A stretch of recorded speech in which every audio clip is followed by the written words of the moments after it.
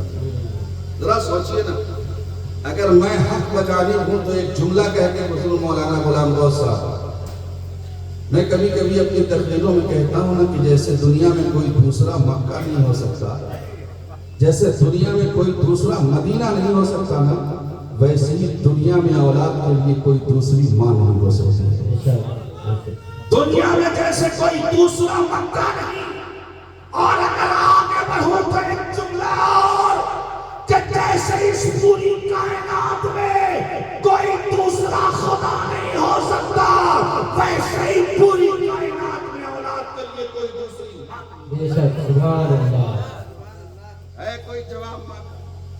ایک چھوٹے سے بچے سے 5-6 سال کے بچے سے کسی نے پوچھا، اس کے گھر میں اس کی سوتیلی ماں تھی، کسی نے پوچھا کہ بیٹا ذرا بتا تیری ماں جو پہلے تھی انتقال کر گئی وہ اچھی تھی کہ یہ جو تیری سوتیلی ماں آئی ہے یہ اچھی ہے؟ تو وہ چھوٹے سے معصوم بچے نے جواب دیا جو میری پہلی ماں تھی نا وہ بڑی جھوٹی تھی، یہ جو میری ماں ہے نا بڑی سچی ہے۔ سوال کرنے والے کا ماتھا گھوم گیا، کیا بول رہے ہو؟ اپنی ماں کو جھوٹی کہہ رہے ہو اور یہ سوتیلی جو میں اس کو سچی کہہ رہے ہو، بیٹا بات کیا ہے؟ کہا جناب سنیں، میں دن بھر کھیلتا رہتا تھا، مٹیوں میں لباس گردآلود ہو جاتے، میں پورا دن صبح سے شام تک باہر کھیلتا، دھول مٹی پورا میرے جسم پہ لگ جاتا۔ میری ماں دروازے سے چلا کر کہتی بیٹا باز آجا کھیلنے سے ورنہ تمہیں کھانا نہیں ملے، باز آجا ورنہ آج تمہیں اپنے قریب سونے نہیں دوں گی۔ مگر حضرت شام کو جب میں کھیل کود کے پورا مٹی بدن میں لیپ پوت کے جب واپس جاتا تو وہی ماں جو صبح سے بار بار کہتی آج کھلاؤں گی نہیں، آج سلاؤں گی نہیں، وہی ماں پیار سے گود میں بیٹھا کے نہلاتی بھی تھی، کپڑے بھی بدلتی تھی، کھانا بھی کھلاتی تھی، کھانا بھی کھلاتی تھی، پلاتی تھی اور اپنے سینے پہ مجھے رکھ کے سلاتی بھی تھی۔ میرے عزیز دوستو ذرا سوچو، یہ ماں ہے، یہ ماں ہے، یہ ماں۔ کہا اور کہا یہ جو دونوں میری سوتیلی ماں ہے نا، اب میں جب کھیلتا ہوں تو میری یہ سوتیلی ماں مجھ سے کہتی ہے کہ باز آجا، نعرہ تکبیر، نعرہ رسالت، نعرہ رسالت، اللہ مفتی طیب حسین صاحب قبلہ۔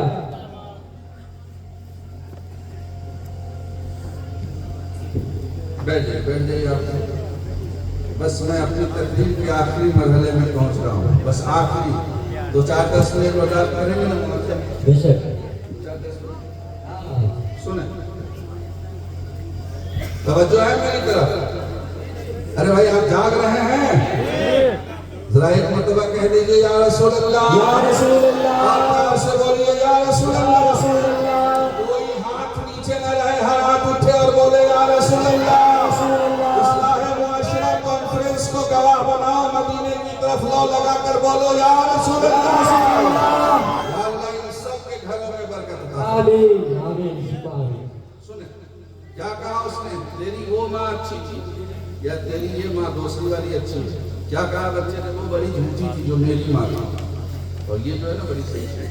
وہ کہتی تھی کھلاؤں گی نہیں مگر پھر کھلاتی تھی، وہ کہتی تھی سلاؤں گی نہیں مگر بستر تو چھوڑو میاں سینے پہ سلاتا، گلے سے لگا کے سلاتا، مگر یہ جو میری ماں ہے یہ بڑی سچی ہے، پھر بھی کھیلتا ہوں میں تو میری یہ ماں کہتی ہے باز آجا ورنہ کھانا نہیں کھلاؤں گا۔ کہا پھر؟ کہا 3 دن ہو گئے ہیں، آج میری ماں نے 3 دن سے مجھے کھلایا ہے۔ میری وہ ماں بڑی نیک تھی، بڑی جھوٹی تھی، جو کہتی تھی نہیں کھلاؤں گی مگر کھلاتی تھی۔ یہ سچی ہے جو کہتی ہے نہیں کھلاؤں گی تو نہیں کھلاؤں۔ ہے کوئی ماں کا جواب؟ اپنی اولاد کو ساری دولت دے سکتے ہو مگر ماں کا پیار نہیں رکھ سکتے۔ جس کی ماں زندہ ہے، ایک شخص سے گناہ ہو گیا، وہ حضور کی بارگاہ میں آیا، عرض کیا یا رسول اللہ میں توبہ کرنا چاہتا ہوں، مجھ سے غلطی ہو گئی، گناہ ہو گیا ہے۔ اللہ کے نبی نے فرمایا تیری ماں ہے؟ کہا یا رسول اللہ ماں کا تو وصال ہو گیا۔ کہا تیری خالہ ہے؟ کہا یا رسول اللہ خالہ ہے۔ کہا جا اپنی خالہ کی خدمت کر، ان کے دل سے دعا نکل گئی تو اللہ تیرے گناہوں کو بخش دے گا۔ میرے نبی نے بتا دیا جب ماں کی بہن دعا کر دے، اپنی خالہ دعا کر دے تو اللہ گناہ بخش دیتا ہے۔ اگر ماں دعا کر دے تو کیا اللہ اپنے بیٹے کو، اللہ اس بیٹے کو معاف نہیں کر دے گا؟ یقیناً معاف کر دے گا۔ اور میں تو کہتا ہوں اگر دکان نہ چلتی ہو، نوکری نہ لگتی ہو، مصیبت میں مصیبت ہو، پریشانیاں بالکل گھیر کے رکھی ہوں، پیر صاحب سے دعائیں بعد میں کروانا، مولوی صاحب سے دعا بعد میں، تعویذ بعد میں، اپنے ماں کے قدموں پہ جا کے پہلے لپٹ جانا اور ماں سے کہنا ماں تیرا بیٹا بڑا پریشان ہے، دعا کر دے۔ شمیم نظامی کہتا ہے اگر ماں نے آنچل اٹھا کے دعا کر دیا تو ماں کی ہستی ایسی ہستی ہے کہ اللہ اس کی دعاؤں کو کبھی رد نہیں فرماتا۔ سبحان اللہ۔ مگر نہ پیر صاحب آ جائیں تو یہ موٹا لفافہ لے جا کے بندہ دیتا ہے، مگر ماں کو دیتا ہے کبھی توفیق ہوئی؟ کبھی سوچتا ہے کہ اماں کو بھی ضرورت ہے؟ کبھی سوچتا ہے کہ ابا کو بھی ضرورت ہے؟ رسول اللہ نے فرمایا ہے تیری جنت تیری ماں کے قدموں کے نیچے ہے۔ یہ لوگ تو سوچ رہے باپ مولانا بڑا اچھا آیا ہے، خالی ہم ہی لوگوں کا بھی فضیلت بیان کرتا ہے، ابا لوگوں کو تو چھوڑے ہوا۔ سنیے سنیے، ابھی آخری مرحلے میں ہم پہنچنے والے ہیں۔ اگر ماں کے عظمتوں پہ باتیں ہیں تو باپ بھی کم عظیم نہیں ہے۔ بے شک بے شک۔ اگر ماں گھر میں رہ کر اپنے بچے کی پرورش کرتی ہے تو باپ دن بھر نہاری کر کے اپنے بیٹے کے لیے روٹی کا اور لقمے کا انتظام کرتا ہے۔ بے شک، سبحان اللہ۔ کرتا ہے کہ نہیں؟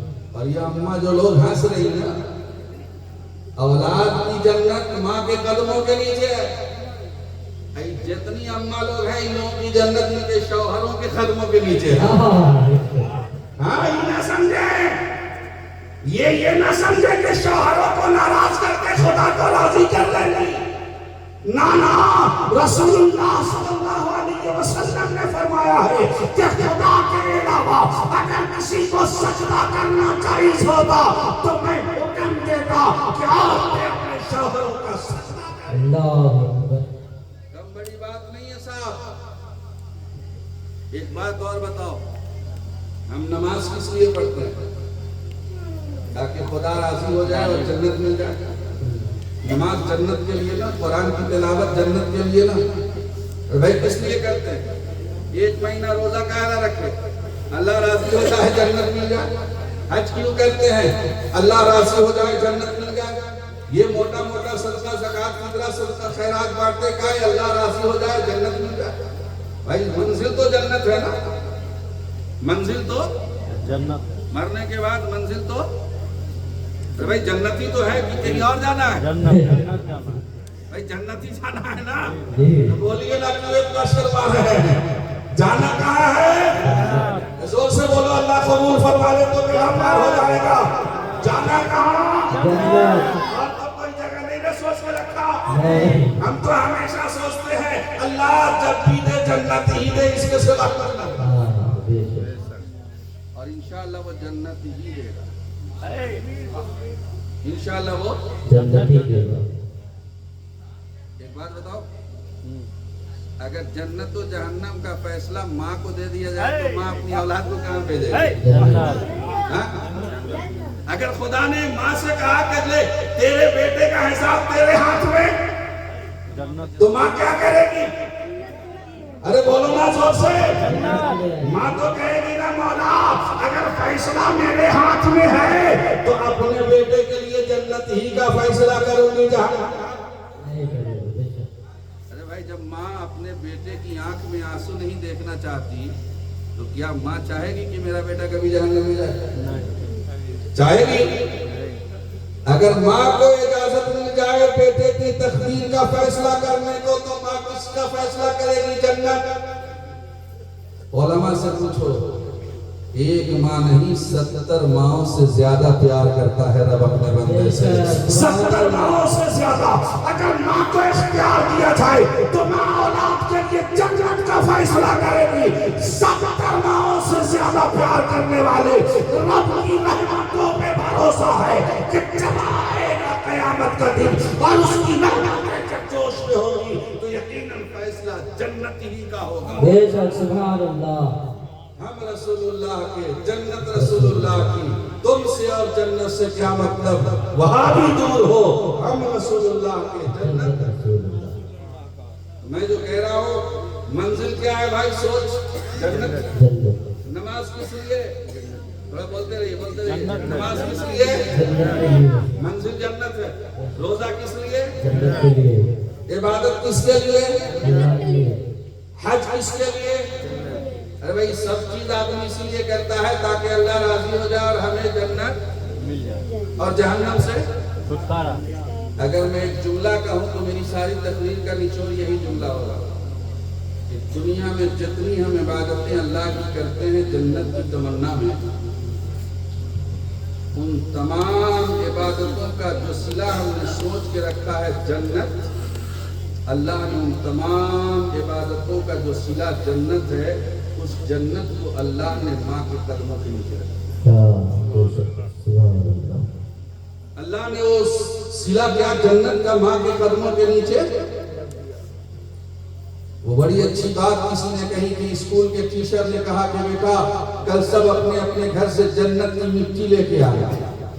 سارے بچے واپس آئے دوسرے دن اسکول، تو ٹیچر نے پوچھا لائے، کہا جنت کہاں ملے گی، جنت کی مٹی کہاں ملے گی؟ مگر مدرسے میں پڑھنے والا بچہ حافظ صاحب کے پاس، حافظ صاحب نے اسے بتا دیا تھا کہ ماں کے قدم کے نیچے جنت ہوتی ہے۔ اسکول میں پڑھ رہا تھا مگر اس کی بنیادی جو تعلیم تھی وہ مدرسے میں ہوئی، سمجھ رہا تھا کہ ماں کا مقام کیا ہے۔ وہ اپنے گھر میں اپنی ماں جہاں کھڑی تھی وہیں سے مٹی اٹھا کر لے کے آیا تھا۔ ٹیچر نے کہا لائے؟ کہا جی سر لائے۔ کہا کہاں سے لائے؟ تمہیں کیسے مل گئی جنت کی مٹی؟ کہا میرے استاذ نے کہا تھا کہ ماں کے قدموں کے نیچے جنت ہوتی ہے۔ میری ماں جہاں کھڑی تھی ٹیچر، میں نے اپنے ماں کے قدموں کے نیچے پڑی مٹی اٹھائی اور وہیں لے کر آیا، یہ سوچ کر کہ جہاں میری ماں کے قدم ہوں گے وہیں۔ اور سنو میرے دوستو، ماں کے قدم کے نیچے جنت ہے، لیکن اسی جنت کا جو دروازہ ہے نا اس کو باپ کہتے ہیں۔ ماں کے قدم کے نیچے کیا ہے؟ جنت، اور اس جنت کا جو مین دروازہ انٹرنس ہے وہ باپ ہے۔ ایک شخص قیامت کے دن اللہ تعالیٰ فیصلہ فرمائے گا کہ لے جا اسے جہنم میں ڈال دو۔ وہ بندہ فرشتوں سے پوچھے گا کہ مجھے جہنم کیوں بھیجا جا رہا ہے؟ کہ تو اپنے باپ کا نافرمان تھا، تو اپنے باپ کا نافرمان تھا، اس لیے تجھے جہنم بھیجا جا رہا ہے۔ جب فرشتے اس کو کھینچ کے لے جائیں گے تو دیکھے گا آگے آگے اس کا ابا بھی جہنم میں جا رہا ہے۔